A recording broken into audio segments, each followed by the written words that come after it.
Hi everybody and welcome back to a new episode of Diagnose Dan. Today we're working on a 2010 Volkswagen Golf diesel, and this car is a start, stall and a complete no-comm. It was brought to me or towed into my shop by another workshop who's been working on this car, and they told me it all started with some front end damage. After that, the alternator light started blinking and they replaced the alternator. Then the dashboard started acting up, all kinds of warning messages and lights came on the dash. They had fault codes for communication and CAN bus fault codes. And then the situation became worse, and right now it is a start stall and a complete no-comm. You can't communicate with any of the modules. Another bizarre thing is that sometimes this car tries to crank itself by its own. So let's see if we can diagnose this one together.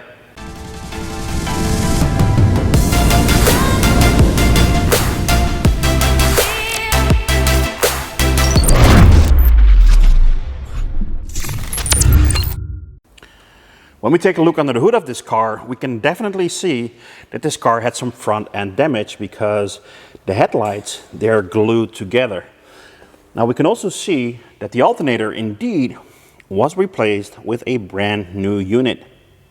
So this confirms the story the other workshop is telling us. In the next step, let's confirm the customer complaint. Now let's confirm the start stall and let's see if we can get the car to act up, because the other workshop told me that sometimes this car tries to crank itself without turning the key. So let's see if we can catch that on camera. So let's start it. And that's the start, that's the stall, and right now it's cranking itself without turning the key. Look, I'm not touching it. So I guess that's customer complaint confirmed. So we confirmed the start stall, and we also witnessed that the car was attempting to crank itself without us turning the key. In the meanwhile, I'm scanning the car for fault codes to confirm the other symptom, and that's that we can't communicate with any of the modules, and so far it looks like the other workshop was right. The scan tool has finished its scan, and as you can see, all the modules are grayed out, and grayed out means that either it's not equipped or it's not communicating. Now, as you can see, all of the modules are grayed out, so none of the modules are communicating. So that's customer complaint confirmed. Now, a great thing I love about the Topdon scan tool is that it shows us the topology of the system. And when we take a close look at that topology, we can see that white OBD plug, so where we plug in the scan tool, has to go through a gateway module, that GW19. Now, we have to be able to talk to that gateway module to be able to talk to the rest of the vehicle. Now let's take a look at a wiring diagram, and over here we can see the OBD plug where we plug in the scan tool. The communication wires of the OBD plug, just like we saw on the Topdon, are directly connected to the gateway module, and then the gateway module is connected to the rest of the network. So if we want to talk or communicate to the network, we first have to be able to talk to the gateway. But as you saw on the scan tool, the gateway module is also grayed out, so we're not having communication with the gateway module either. When we plug in our scan tool to a vehicle, we're communicating with a lot of different modules. Now, not all the modules are communicating using the same protocol. Some use lin-bus, CAN bus, MOST-bus, FlexRay, and many more. But not every system needs a very expensive, high-end form of communication, but some systems use a cheaper form of communication like lin-bus. In other words, not all modules speak exactly the same language. Now, there's one module that acts as a translator and speaks all these languages, and that's called a gateway. The gateway shares information in between different languages and also is the one talking to our scan tool. But in our case, the translator is not answering our phone call. When we install a new module into the vehicle, of course we need to tell the gateway module that we installed a new module, like a tow bar module, so it can expect that module starting to communicate with it. So when we install a new module, we need to program or code that module into the gateway.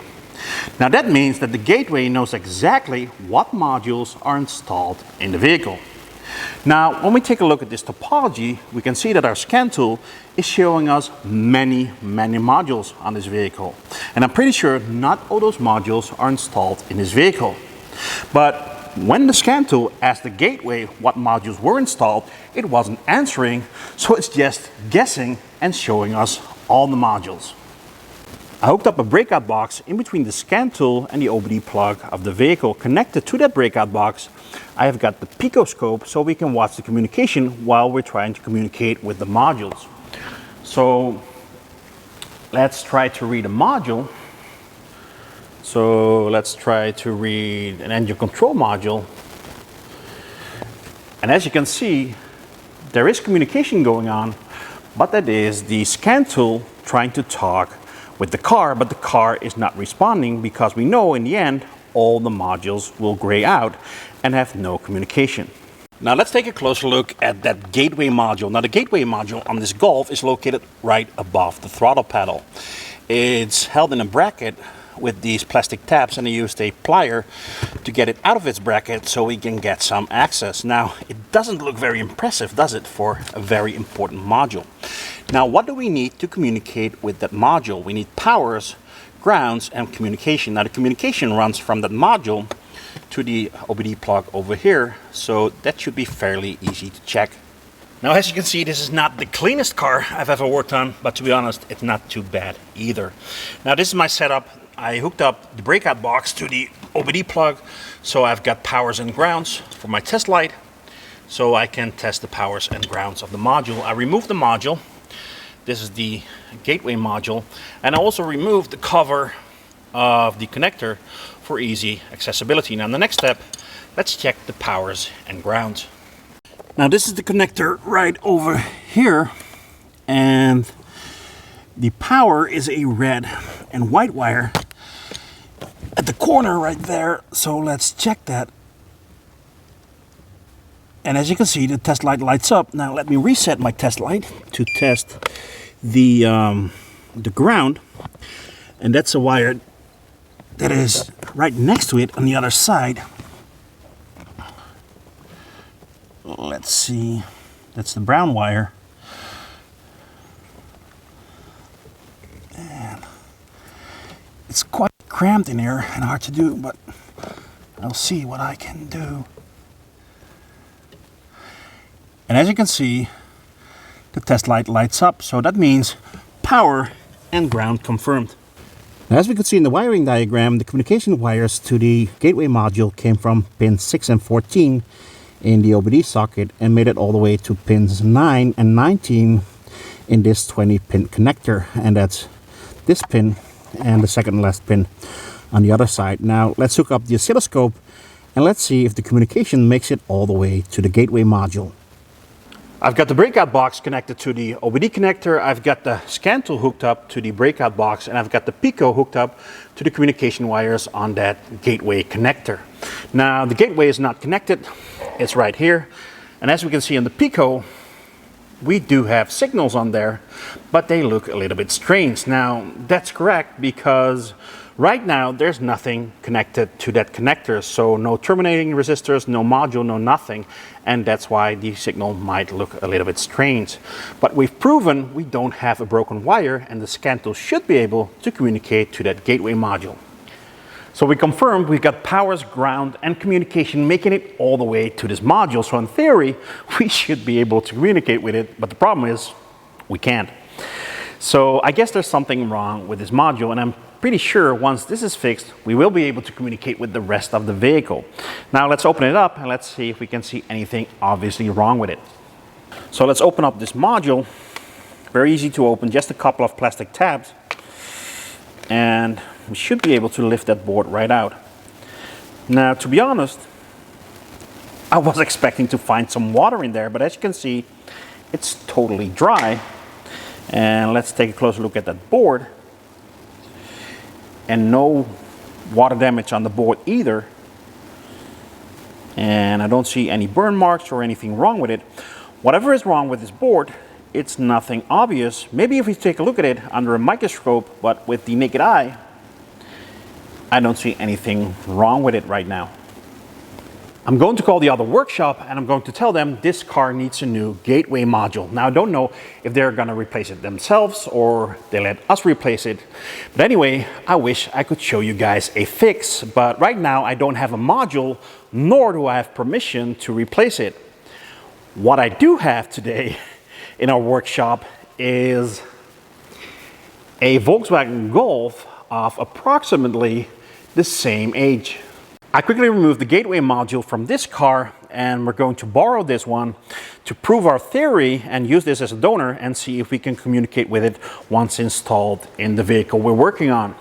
Now, by the way, this Golf is owned by our shop, so I would never use a module from a customer to try it on another vehicle. But in this case, I don't need permission because it's our own module. So let's install it and let's see if we can communicate with that car again. Right now we have got the donor gateway hooked up to the vehicle. It's dangling there and the original one is over here. Now let's hook up a scantool and let's see if we can communicate with that car again. The donor gateway is installed and I scanned the vehicle and sure enough we can communicate with the car again. We can communicate with the gateway, we can communicate with the engine control module, and notice how the installation list, so the modules installed, is a lot shorter. Now keep in mind that that installation list are the modules that are installed in the donor vehicle, so it's not right for this vehicle. So obviously we're gonna have faults, but at least this proves that we had a bad gateway and now we are confident we can order a brand new one. Now we can communicate with the car again, but does it also start and run? So let's start it up. And as you can hear, it fires right up. And by the way, that's the old module. And it also no longer stalls. So I guess that's diagnosis confirmed. This car needs a new gateway module. Now remember that the customer told us before this car became a complete no-runner, the car had communication fault codes, CAN bus fault codes, lights would appear on the dash. Now remember that all the communication, all the networking runs through that gateway module. So a failing gateway module will give you those symptoms.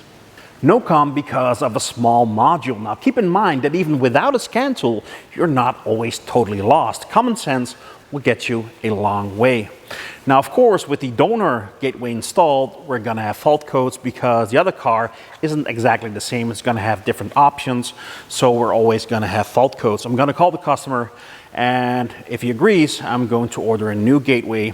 And of course, that then needs to be programmed into this vehicle because we need to tell the gateway which modules are installed in this vehicle.